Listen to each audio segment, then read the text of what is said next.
Halo Bapak Ibu, saudara-saudari sekalian, lovers and haters, salam cerdas Indonesiaku.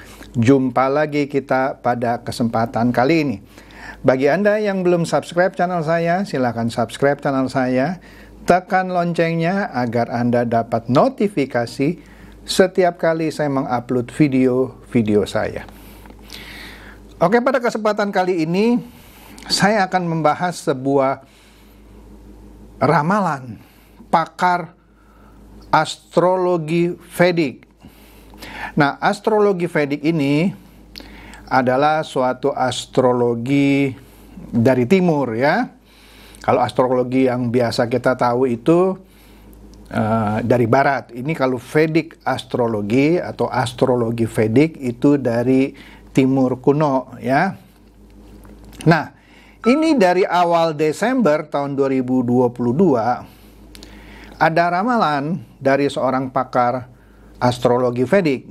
Dia meramal akan terjadi gempa terbesar pada tanggal 23 Januari 2023. Ya, 2 hari yang lalu ya. Tetapi ternyata tidak ada gempa seperti yang diramalkan itu gitu. Apa saya salah baca gitu ya? Nah, ternyata nih ya, ini prediksi saya. Yang dimaksud mungkin bukan gempa yang membuat rumah-rumah hancur gitu ya. Nah, ini menurut saya loh ya. Ini gempa terbesarnya pada tanggal 23 Januari yang lalu ini, 2023, yaitu mengenai KYC dari Pi Network ya, yang menjadi masalah kenapa Pi Network tidak kunjung open mainnet. Iyalah, waktu itu kan Abah Safwan bilang, menurut informasi Mbak Berli itu ya, 25 Desember sudah open mainnet di China. Ini 23 Januari. Nah, sekarang ini tayang 25 Januari nih ya. Sudah sebulan, mana open mainnet-nya? Ya kan? Mereka meramalkan, oh ntar dah tunggu pada hari Pi Day. Kan Pi Day itu setiap 14 Maret ya. Itu pasti open mainnet lah. Tetapi ini ramalan ini ternyata membuka tabir di belakang Pi Network yang tidak kunjung mainnet. Ya, masalahnya di KYC. Kalau Anda yang nggak ngerti KYC, itu artinya Know Your Customer. Di mana untuk bisa melalui KYC, para penambang Picoin harus melakukan sejumlah langkah verifikasi. Ya, saya nggak tahu tepatnya ya, misalnya upload KTP ya, masukkan nama dan segala macam lah. Intinya dia mau memverifikasi benar nggak Anda ini benar-benar orang gitu ya, bukannya akun palsu ya. Kalau orang di China seperti di tempat Berli yang kerja ilegal itu, KYC-nya itu lain lagi kan, baru-baru ini kan baru merayakan Imlek kan ya. Kalau KYC di China itu kungsi yu coy gitu ya. Yuk kita kungsi coy gitu, itu KYC kalau di China. Oke? Nah, oke deh. Ini saya kasih lihat beberapa fakta ya. Semoga ini lebih mencerdaskan Anda yang masih nunggu ya. Nunggu Pi Network open mainnet. Nah, kita lihat ini ada satu petisi ya. Satu petisi yang diluncurkan. Ini dari China nih. Petisinya justru dari China. Kasih tahu Mbak Berli itu, jangan sok gitu. Ini petisinya ini datang dari China. Jangan bilang orang China dukung Pi Network. Orang China juga udah lagi kesel sama Pi Network. Ini petisinya dari China. Anda bacalah dalam bahasa Inggrisnya ya. Pi Network itu belong to people katanya ya. Nah, intinya Pi Network kan punya 35 juta users ya kan. Dan mainnet, tapi ini bukan mainnet yang open ya, masing close ya. Is alive dia bilang. Sudah ada 2 juta wallet yang sudah lolos KYC. Jadi dari 35 juta baru 2 juta yang lolos KYC. Masih ada 33 juta wallet yang harus melalui KYC. Artinya masih ada 16 kali 2 juta lah kira-kira ya. Kalau 2 juta saja itu butuh 4 tahun untuk KYC, sisanya yang 33 juta, kita bilang sisanya 32 juta lah biar gampang ya. Itu butuh berapa? 64 tahun. Iya iyalah. 2 juta perlu 4 tahun. Ya kan usianya sudah hampir 4 tahun ya. Sisanya 33 juta masih perlu. Kita bilang 32 aja ya biar gampang ya. 32 bagi 2 berapa? Ya kan? Terus kali 4 gitu. Dapatlah 4. Bener nggak ya? Kira-kira bener deh ya. Ya pokoknya 64 tahun, Anda hitung sendiri lah. Mungkin saya salah ya, tapi Anda hitung sendiri ya. Pakai persamaan matematik saja. Jadi si ibu ini, mungkin ini bosnya Berli nih ya, bosnya Berli. Dia melakukan petisi apa-apaan ini sudah 2 tahun, sudah 4 tahun, cuma bisa KYC 2 juta orang. Sisanya yang 33 juta yang harus di KYC berapa lama lagi. Nah, inilah yang dimaksud dengan gempa besar oleh Vedic astrologi. Ya gempa ini menggemparkan. Iyalah. Jadi bukan gempa yang menghancurkan bangunan, ini gempa yang menghancurkan keyakinan para pionir. Gila, 64 tahun lagi mau ditungguin. Ya monggo coy. Belum lagi Anda kan undang-undang orang terus kan. Waduh, tambah lama lagi tuh. Yang sekarang aja nggak kelar-kelar KYC-nya gitu ya. Kungsi yu coy-nya itu belum kelar-kelar. Lanjut nih. Ini contohnya ya. Ada seseorang, dia pakai nama Pi Network Updates ya. Dia bilang satu-satunya alasan kenapa saya bersedih karena saya belum lolos KYC ya. Dia sepertinya ketinggalan ketimbang teman-temannya ya yang sudah KYC. Dia mempertanyakan berapa banyak sih validasi dari KYC yang sudah dilakukan oleh Pi Network. Ya tadi baru 2 juta. Itu pun dalam waktu 4 tahun.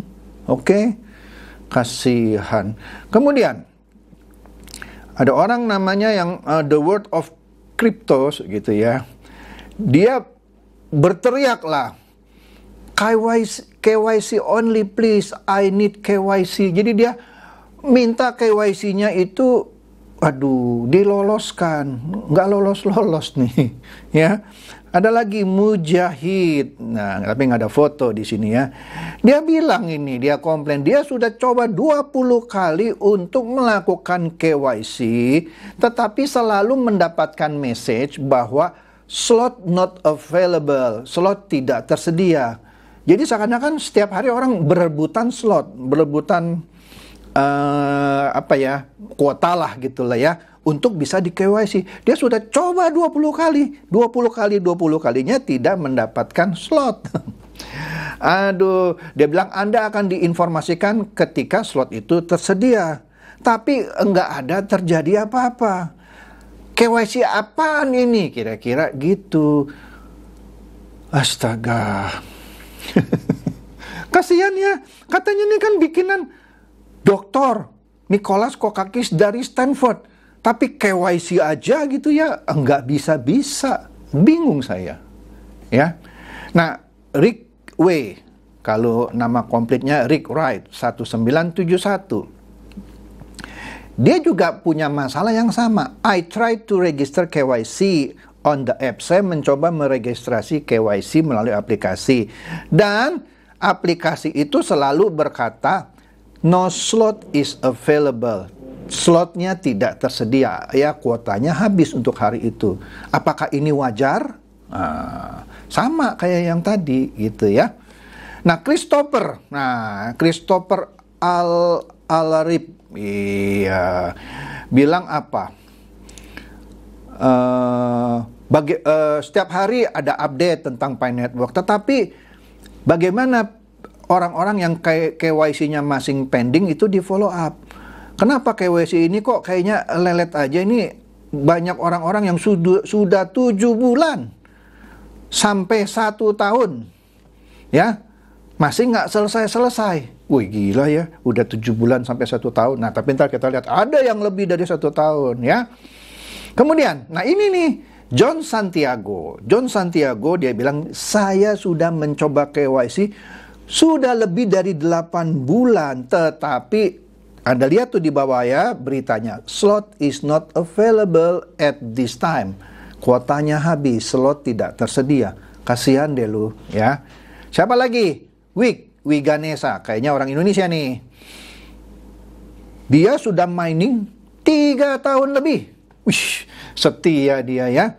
Dia sudah coba KYC ya sejak 9 bulan lalu tidak terverifikasi. Tolong dijelaskan, dia bilang ya.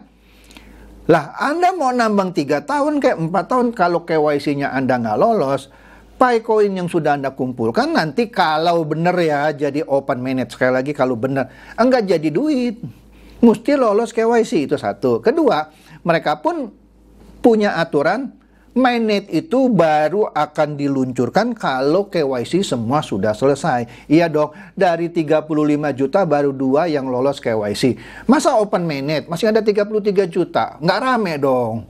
Jadi alasannya tidak open mainnet karena KYC-nya belum selesai. Ngerti coy? Ya.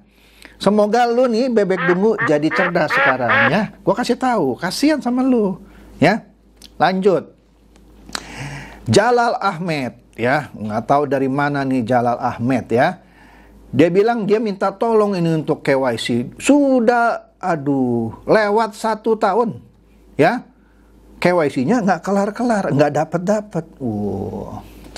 Kalau nggak salah itu yang orang Makassar tuh si muka berangkas jambul nanas, bebek dungu halu dan idiot juga belum lolos KYC itu. Tapi tiap hari bikin aja konten mengenai Pi Network gitu ya. Ada lagi siapa ini? Alabi Kolawole, nggak tahu dari Nigeria atau dari mana ya. Hey core team kira-kira gitu ya. Gua nih udah 2 tahun KYC kira-kira gitu ya. Mana? Kapan dong kita bisa dapat KYC? Orang-orang udah dapat kok. Dia nih sudah 2 tahun lebih nggak kunjung KYC. Kasihan Alabi. Siapa lagi? Paul Ngam. Astaga. Sama ini ya. Dia tetap tidak dapat slot untuk KYC sudah 2 tahun. Lah inilah aplikasi buatan lulusan Stanford, Dr. Nicholas Kokaki sama pacarnya ya atau istrinya ya, Cheng Diaofan gitu ya. Nggak kelar-kelar. Nah ini berita dari Newsway. Newsway ini adalah berita yang paling disukai oleh bebek dungu ya. Karena Newsway itu selalu mempromosikan Pi Network. Tapi kali ini dia mulai agak jujur. Dia bilang ternyata KYC itu adalah halangan utama untuk supaya bisa open manage itu di launching. Astaga. Nah ya, ini berita dari Newsway yang paling disukai oleh para bebek dungu. Nah, ini nih. Ben bilang apa? Coinbase tahun lalu dia berhasil meng-KYC 50 juta orang. Mungkin untuk koin apa gitu ya, saya nggak tahu ya. Kenapa Pi Network ya nggak kelar-kelar, sepertinya butuh solusi yang spesial gitu untuk menyelesaikan KYC. Coinbase itu 50 juta orang gampang, tahun lalu selesai gitu ya. Ini udah 4 tahun cuma 2 juta. Astaga, ya perlu 64 tahun lagi ya. Siapa? Nah ini Pi Network memberikan pengumuman bahwa intinya mereka butuh biaya besar gitu ya. 1 kali KYC kalau menggunakan jasa di luar ya, itu antara $1,49 sampai $2,05 per user. Jadi dia mau seperti ngeluh gitu ya. Kalau gua harus KYC 33 juta orang lagi, gila. 60 iya bisa 60-an juta dolar gitu ya. 60-an juta dolar itu kira-kira hampir 1 triliunan rupiah gitu ya. Ngeluh dia ya. Ya kira-kira gitulah. Terus kalau dia udah bikin pengumuman gini, gimana dong kira-kira nasibnya Pi Network, oke? Nah, di sini ya. Nah, Revi nggak tahu orang mana nih ya. Dia bilang, saya masih tetap di dalam Pi Network. Ya, kenapa sekarang KYC itu tiba-tiba menjadi slow, menjadi lambat? Nah lu, masih ada 33 juta yang harus diselesaikan, tetapi suddenly so slow, tiba-tiba menjadi begitu lambat. Nah, menariknya, Revi ini juga seorang validator. Jadi begini, kalau Anda yang menambang Picoin, Anda tahu ya, begitu Anda KYC Anda di-approve, Anda bisa menjadi validator yang ikut membantu KYC. Nah, Revi ini sudah menjadi validator, alias dia sudah lolos KYC gitu ya. Tetapi sudah 2 minggu dia tidak mendapatkan satu orang pun yang harus dia bantu untuk KYC-nya. Jadi gini loh, cara garis besar ya, begitu orang jadi validator, maka Pi Network akan minta si validator itu untuk membantu memverifikasi proses KYC gitu ya. Tapi dia bilang, gue udah 2 minggu nggak dapat kerjaan ini, ya. Karena kan mereka kalau ngebantuin KYC dapat reward lah, dapat koin lah kira-kira gitu ya. Maka dia senang jadi validator. Cuman nggak ada yang dia bisa lakukan. Kan lucu ya, ya. Aduh, maka dari itu migrasi ke Open Mainnet jadi lama. Ini yang ngomong penambang Picoin semuanya ya. Bukan saya, bukan Berli. Berli kan taunya dari WeChat. Ini resmi. Oke? Nah, inilah diprediksikan oleh Vedic Astrolog gitu ya. Perlu 64 tahun lagi ya. Inilah gempa besar. Nih, kalau Anda terus nambang gitu ya, nungguin Open Mainnet, Anda keburu mati gitu ya. Mungkin baru Open Mainnet. Ya sabar aja ya kan. Ya namanya kan Pi Network ya. Oke deh, itu saja yang saya bisa sampaikan gitu ya, hubungan dari ramalan astrolog Vedic yang dari timur kuno itu, yang katanya akan ada gempa besar 23 Januari. Kira-kira inilah gempa besar. Ini gempa yang menggemparkan. Tapi kalau Anda masih punya iman gitu ya, yakin tanggal 14 Maret ini Open Mainnet, ya lu tungguin aja coy ya. Oke deh ya. Anda pikir gampang melakukan validasi atau KYC 33 juta? Dari dulu orang bilang akan massal. Lah, kalau akan massal mah dari dulu aja dibikin massal. Tapi sekarang nggak massal. Itu tadi kan ada yang komplain. Udah jadi validator, udah 2 minggu tidak ada kerjaan untuk membantu verifikasi KYC. Oke?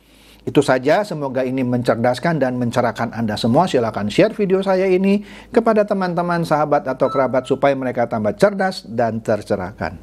Seperti biasa, terima kasih.